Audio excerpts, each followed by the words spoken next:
জানিয়ে দিব এই মুহূর্তে আমাদের হাতে এসেছে বাংলাদেশের গুরুত্বপূর্ণ আপডেট সংবাদের শিরোনাম। শুরুতেই থাকছে একটি গুরুত্বপূর্ণ প্রতিবেদন। নির্বাচনের আগে দিল্লির গোপন চাল, মোদির সঙ্গে আওয়ামী লীগের রুদ্ধদ্বার বৈঠক, শেখ হাসিনাকে দেশে ফেরানোর মাস্টার প্ল্যান কি চূড়ান্ত? এ নিয়ে থাকবে বিস্তারিত প্রতিবেদন, তাই সম্পূর্ণ ভিডিও জুড়ে আমাদের সাথেই থাকুন। এবারে জানিয়ে দিব, অবশেষে জামিন পেলেন বৈষম্য বিরোধী ছাত্র আন্দোলনের নেতা মাহদী হাসান। সব শেষে জানিয়ে দিব, বিকেলে নির্বাচন পরিচালনা কমিটির বৈঠক ডেকেছে বিএনপি। এতক্ষণ শুনছিলেন হাতে থাকা আপডেট সংবাদের শিরোনাম, এবারে বিস্তারিত। তবে তার আগে অনুরোধ রইল, ভিডিওটিতে একটি লাইক এবং কমেন্ট করে জানিয়ে দিন ভিডিও সম্পর্কে আপনার মূল্যবান মতামত। আরও জানিয়ে দিন ভিডিওটি কোথা থেকে দেখছেন বা কোন জেলা থেকে দেখছেন। কে হবে সরকারের মুখ, কিভাবে আন্তর্জাতিক চাপ সামলানো হবে এবং কিভাবে অভ্যন্তরীণ বিরোধিতা নিয়ন্ত্রণে রাখা হবে, এই সব প্রশ্নের একটি প্রাথমিক রূপরেখা নাকি তৈরি হয়েছে। এই পুরো ঘটনা প্রবাহে সবচেয়ে তাৎপর্যপূর্ণ বিষয় হলো সময়। নির্বাচনের আর বেশি দেরি নেই এবং ঠিক এই মুহূর্তে এমন একটি গোপন বৈঠকের খবর সামনে আসা মানে রাজনৈতিক দাবার বোর্ডে একটি বড় চাল দেওয়া হয়েছে। প্রশ্ন হলো, এই চালের জবাব কিভাবে দেবে বর্তমান ক্ষমতা কাঠামো এবং বিরোধী শিবির? তারা কি মোদি হাসিনার এই যৌথ কৌশল ঠেকাতে পারবে, নাকি পরিস্থিতির স্রোতে ভেসে যেতে বাধ্য হবে? অনেক বিশ্লেষক বলছেন, বাংলাদেশের রাজনীতিতে এখন আর কিছুই অসম্ভব নয় এবং দিল্লির এই নীরব সক্রিয়তা আগামী দিনের রাজনৈতিক বাস্তবতা আমূল বদলে দিতে পারে। নির্বাচনের আগে দিল্লির গোপন চাল, মোদির সঙ্গে আওয়ামী লীগের রুদ্ধদ্বার বৈঠক, শেখ হাসিনাকে দেশে ফেরানোর মাস্টার প্ল্যান কি চূড়ান্ত? বাংলাদেশের রাজনীতিতে কি তবে সবচেয়ে বড় ভূমিকম্পের ইঙ্গিত মিলছে দিল্লির ক্ষমতার অন্দরমহল থেকে? এমন প্রশ্নই এখন ঘুরপাক খাচ্ছে রাজনৈতিক অঙ্গন জুড়ে। বিশ্বস্ত কূটনৈতিক সূত্রে পাওয়া তথ্য অনুযায়ী, ভারতের প্রধানমন্ত্রী নরেন্দ্র মোদীর সঙ্গে আওয়ামী লীগের একটি উচ্চ পর্যায়ের প্রতিনিধি দল সম্প্রতি একটি রুদ্ধদ্বার বৈঠকে অংশ নিয়েছে। নয়াদিল্লির সাউথ ব্লকের একটি সুরক্ষিত কক্ষে অনুষ্ঠিত এই বৈঠকটি ছিল সম্পূর্ণ গোপনীয় এবং অত্যন্ত সংবেদনশীল। আলোচনার কেন্দ্রবিন্দুতে ছিল মাত্র একটি বিষয়, 12 ফেব্রুয়ারি নির্বাচনের আগেই কিভাবে শেখ হাসিনাকে বাংলাদেশে ফেরানো যায় এবং সেই প্রত্যাবর্তনকে ঘিরে রাজনৈতিক সমীকরণ কিভাবে নতুনভাবে সাজানো সম্ভব। এ বৈঠকে উপস্থিত প্রতিনিধিদের পরিচয় প্রকাশ না করা হলেও সূত্র বলছে, তারা সবাই আওয়ামী লীগের সিদ্ধান্ত গ্রহণের একেবারে কেন্দ্রীয় পর্যায়ের মানুষ, যারা সরাসরি দলীয় হাইকমান্ডের নির্দেশে এই আলোচনায় বসেন। এই বৈঠককে অনেকেই দেখছেন শুধু একটি কূটনৈতিক সাক্ষাৎ হিসেবে নয়, বরং বাংলাদেশের নির্বাচনী রাজনীতিতে ভারতীয় সরাসরি হস্তক্ষেপের একটি স্পষ্ট ইঙ্গিত হিসেবে। কারণ এ বৈঠকে যে ভাষায় আলোচনা হয়েছে সে বিষয়গুলো গুরুত্ব পেয়েছে। তাতে বোঝা যাচ্ছে এটি ছিল ভবিষ্যৎ ক্ষমতার কাঠামো নিয়ে একটি সুপরিকল্পিত স্ট্র্যাটেজিক আলোচনা।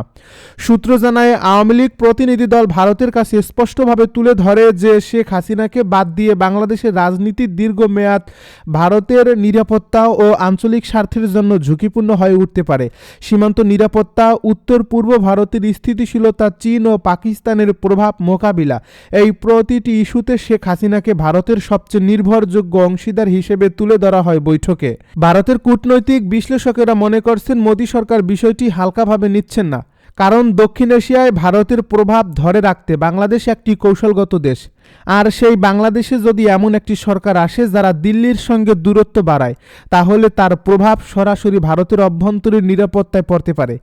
এই বাস্তবতা থেকেই শেখ হাসিনাকে আবারও ক্ষমতার কেন্দ্রে দেখতে আগ্রহী মোদী সরকার।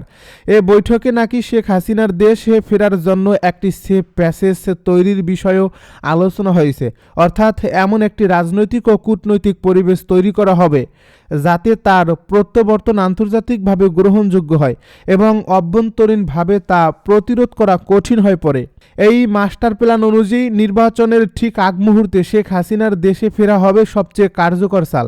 কারণ তখন রাজনৈতিক মাঠ থাকবে উত্তপ্ত, তৃণমূল কর্মীরা থাকবে চূড়ান্ত প্রস্তুত অবস্থায়, আর বিরোধী শিবির থাকবে চাপের মুখে।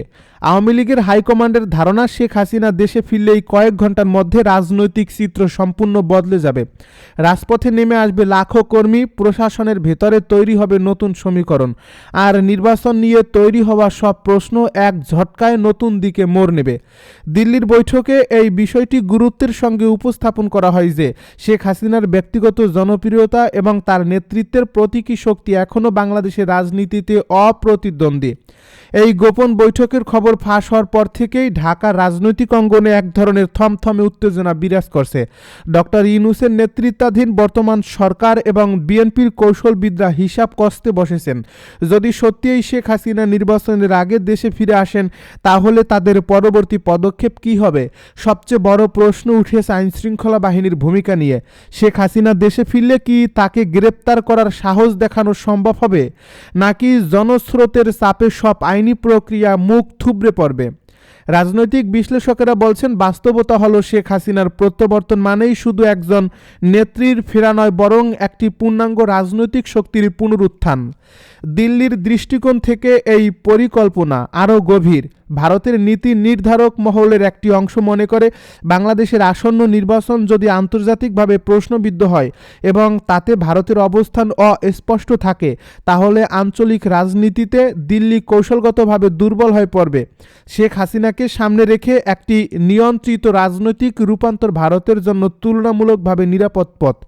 আর তাই এই বৈঠকে শুধু প্রত্যাবর্তনের প্রশ্ন নয়, নির্বাচন পরবর্তী পরিস্থিতি নিয়েও আলোচনা হয়েছে বলে জানা যায়। জামিন পেলেন বৈষম্য বিরোধী ছাত্র আন্দোলনের নেতা মাহদী হাসান। বৈষম্য বিরোধী ছাত্র আন্দোলনের হবিগঞ্জ জেলা শাখার সদস্য সচিব মাহদী হাসানকে জামিন দিয়েছেন আদালত। রোববার সকালে এ আদেশ দেওয়া হয়। এর আগে সকাল 8:30টায় হবিগঞ্জ জুডিশিয়াল ম্যাজিস্ট্রেট আদালতে তাকে হাজির করা হয়। এ সময় এই সংগঠনটির শতাধিক নেতাকর্মী আদালত প্রাঙ্গণে উপস্থিত হন।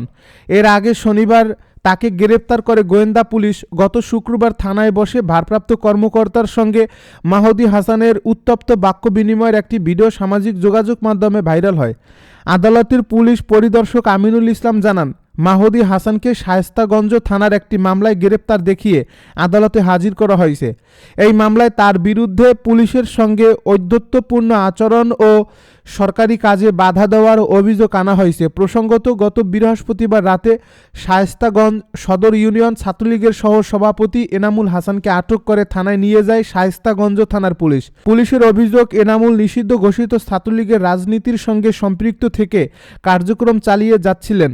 এনামুল হাসানকে আটকের পর তার মুক্তির দাবিতে গত শুক্রবার দুপুরে বৈষম্য বিরোধী ছাত্র আন্দোলনের নেতাকর্মীরা শায়েস্তাগঞ্জ থানা ঘেরাও করেন। এ সময় মাহদী হাসানের নেতৃত্বে একদল নেতাকর্মী থানার ভারপ্রাপ্ত কর্মকর্তার কক্ষে অবস্থান নেন।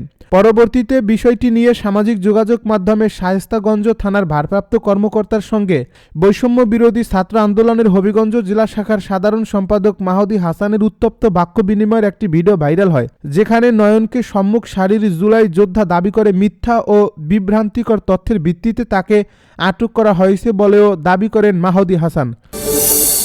বিকেলে নির্বাচন পরিচালনা কমিটির বৈঠক ডেকেছে বিএনপি। আগামী ত্রয়োদশ জাতীয় সংসদ নির্বাচন সামনে রেখে গঠিত হয়েছে বিএনপি নির্বাচন পরিচালনা কমিটি। গঠিত সেই কমিটি প্রথমবারের মতো বৈঠকে বসতে যাচ্ছে। রোববার বিকেল 5টায় গুলশানে বিএনপির নির্বাচনী কার্যালয়ে এই বৈঠক অনুষ্ঠিত হবে। এ বৈঠকে সভাপতিত্ব করবেন কমিটির চেয়ারম্যান ও বিএনপির স্থায়ী কমিটির সদস্য নজরুল ইসলাম খান। বিএনপির মিডিয়া সেলের অন্যতম সদস্য সাইরুল কবির খান জানান, নির্বাচন পরিচালনার জন্য নেওয়া গুলশানে বিএনপির অফিসে বিকেল 5টায় ত্রয়োদশ জাতীয় সংসদ নির্বাচন পরিচালনা বিষয়ক কমিটির প্রথম বৈঠক হবে। এর আগে গত বৃহস্পতিবার রাতে এক সংবাদ বিজ্ঞপ্তিতে জানানো হয়, বিএনপির স্থায়ী কমিটির সদস্য নজরুল ইসলাম খানকে চেয়ারম্যান এবং দলের সিনিয়র যুগ্ম মহাসচিব রুহুল কবির রিজভীকে সদস্য সচিব করে 41 সদস্য বিশিষ্ট কেন্দ্রীয় নির্বাচন পরিচালনা কমিটি গঠন করা হয়। এ কমিটিতে ভাইস চেয়ারম্যান হিসেবে রয়েছেন বিএনপির স্থায়ী কমিটির সদস্য সেলিমা রহমান ও ভাইস চেয়ারম্যান শামসুজ্জামান দুদু। এছাড়া প্রধান সমন্বয়কের দায়িত্বে দেওয়া হয়েছে মোহাম্মদ ইসমাইল জবিউল্লাহকে। এ বিজ্ঞপ্তিতে জানানো হয়, নির্বাচন কার্যক্রম সুষ্ঠু, সংগঠিত ও সমন্বিতভাবে পরিচালনার লক্ষ্যে অভিজ্ঞ ও দায়িত্বশীল নেতাদের সমন্বয়ে এই কমিটি গঠন করা হয়েছে।